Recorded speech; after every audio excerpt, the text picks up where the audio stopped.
Nintendo's lawsuit against Palworld just got a whole lot weirder. Thanks to a brand new report from GamesFray, we now know that Nintendo's controversial patent amendment is written so broadly that any game with mounts could be caught up in it. And the timing couldn't be worse, because Hoyoverse, the AAA studio behind Genshin Impact and Honkai Star Rail, just revealed their upcoming game, Nexus Anima. And let me tell you, it looks a lot closer to Pokemon than Palworld ever could. So let's rewind. Nintendo originally filed a patent in Japan for what they called the smooth switching of riding objects.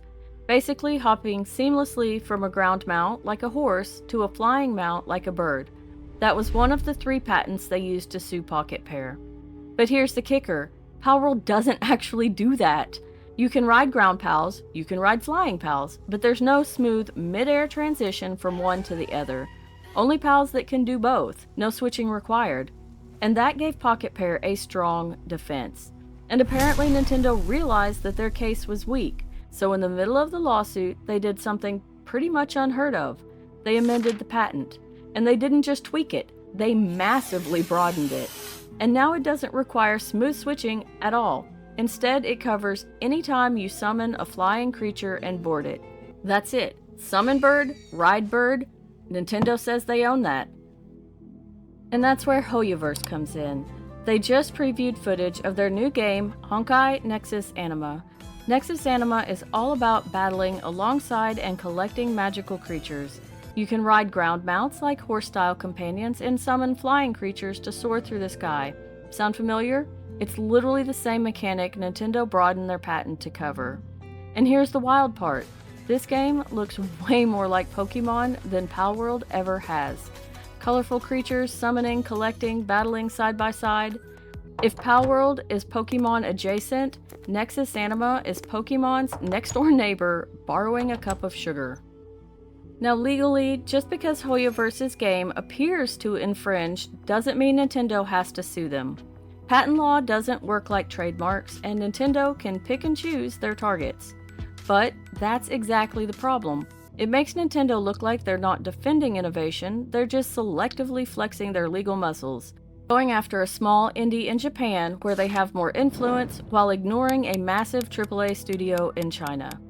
So the question becomes, is this really about Palworld, or is it about Nintendo showing they can bully whoever they want, whenever they want? Think about the comparison. Palworld has guns, survival mechanics, base building. It's Pokemon inspired in some ways, sure, but it's doing its own thing. It's more survival than creature catching. There's no evolutions, just pals to work at your base. Meanwhile, Nexus Anima, magical companions that you collect, summon, battle, and ride. Visually and mechanically, it's arguably closer to Pokemon than Palworld.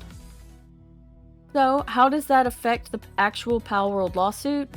Honestly, that's the big unknown, and in the end, it probably won't.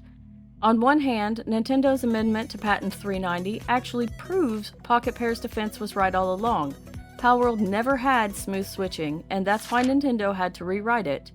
That part of the case is looking weaker for Nintendo. But the other 2 patents are still in play, and here's where it gets interesting. Nexus Anima has monster companions and a capture system that looks a lot closer to Pokemon than Palworld ever dared. Could Pocketpair use that to argue Nintendo's patents are so broad they apply to half the industry? Maybe. Could it directly help Pocketpair win on those capture-related patents? That's a lot less clear. What it does highlight, though, is Nintendo's inconsistency.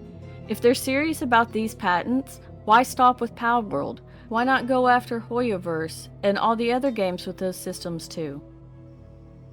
At the end of the day, this isn't just about Palworld anymore. Nintendo has drawn a circle so big with this amended patent that almost any game with mounts or creature companions falls inside it. And now that Hoyoverse is stepping into the arena with a game that looks even closer to Pokemon, the spotlight isn't just on Pocketpair, it's on Nintendo. Are they really defending innovation, or are they just picking easy fights at home while ignoring bigger targets abroad? Shout out to GamesFray for their incredible reporting, and to Polygon for the deeper look at Nexus Anima. I'll have links to both in the description if you want to read the full breakdowns. So what do you think? Will Nintendo go after Hoyoverse, or will they keep all their fire focused on Palworld? Let me know down below, I read every comment.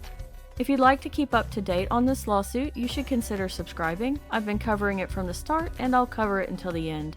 If you want to do more to help me keep making these videos, just check the description for all the ways you can help. I appreciate each and every one of you, even if all you did was watch. I can't wait to see you in the next one. Until then, thanks for watching and keep on gaming.